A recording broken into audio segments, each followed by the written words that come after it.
15ನೇ ಪ್ರಶ್ನೆ. ಪರಿಸರ ಚಳುವಳಿಗಳಲ್ಲಿ ನರ್ಮದಾ ಬಚಾವ್ ಆಂದೋಲನ ವಿಭಿನ್ನವಾಗಿದೆ, ಚರ್ಚಿಸಿ ಅಂತ ಕೇಳ್ತಾ ಇದ್ದಾರೆ. ಓಕೆ, ಸೊ ಇಲ್ಲಿ ನೀವು ನೋಡ್ತಾ ಇರ್ಬೋದು, ಶ್ರೀಮತಿ ಮೇಧಾ ಪಾಟ್ಕರ್ ರವರ ಮುಂದಾಳತ್ವದಲ್ಲಿ ನಡೆದಂತಹ ನರ್ಮದಾ ಚಳುವಳಿ.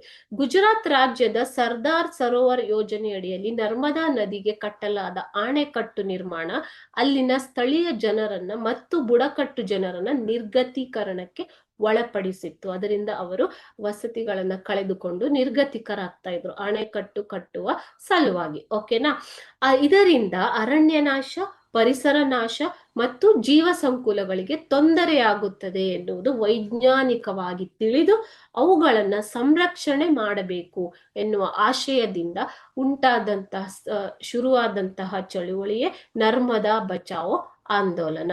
ಸೊ ಈ ಅರಣ್ಯ ನಾಶವನ್ನ ತಪ್ಪಿಸುವುದು, ಜನರು ನಿರ್ಗತಿಕರಾಗುವುದನ್ನ ತಪ್ಪಿಸುವುದು, ಪರಿಸರ ನಾಶ ಮತ್ತು ಜೀವ ಸಂಕುಲಗಳಿಗೆ ಉಂಟಾಗುವ ತೊಂದರೆಗಳನ್ನ ತಪ್ಪಿಸುವುದು. ಸೊ ಇದನ್ನೆಲ್ಲ ವೈಜ್ಞಾನಿಕವಾಗಿ ಅಧ್ಯಯನ ಮಾಡಿ ಅದರ ವಿರುದ್ಧ, ನರ್ಮದಾ ಅಣೆಕಟ್ಟಿನ ವಿರುದ್ಧ ನಡೆದಂತಹ ಚಳುವಳಿ, ಇದನ್ನೇ ನರ್ಮದಾ ಚಳುವಳಿ ಬಚಾವ್ ಆಂದೋಲನ ಎಂದು ಕರೆಯುತ್ತಾರೆ.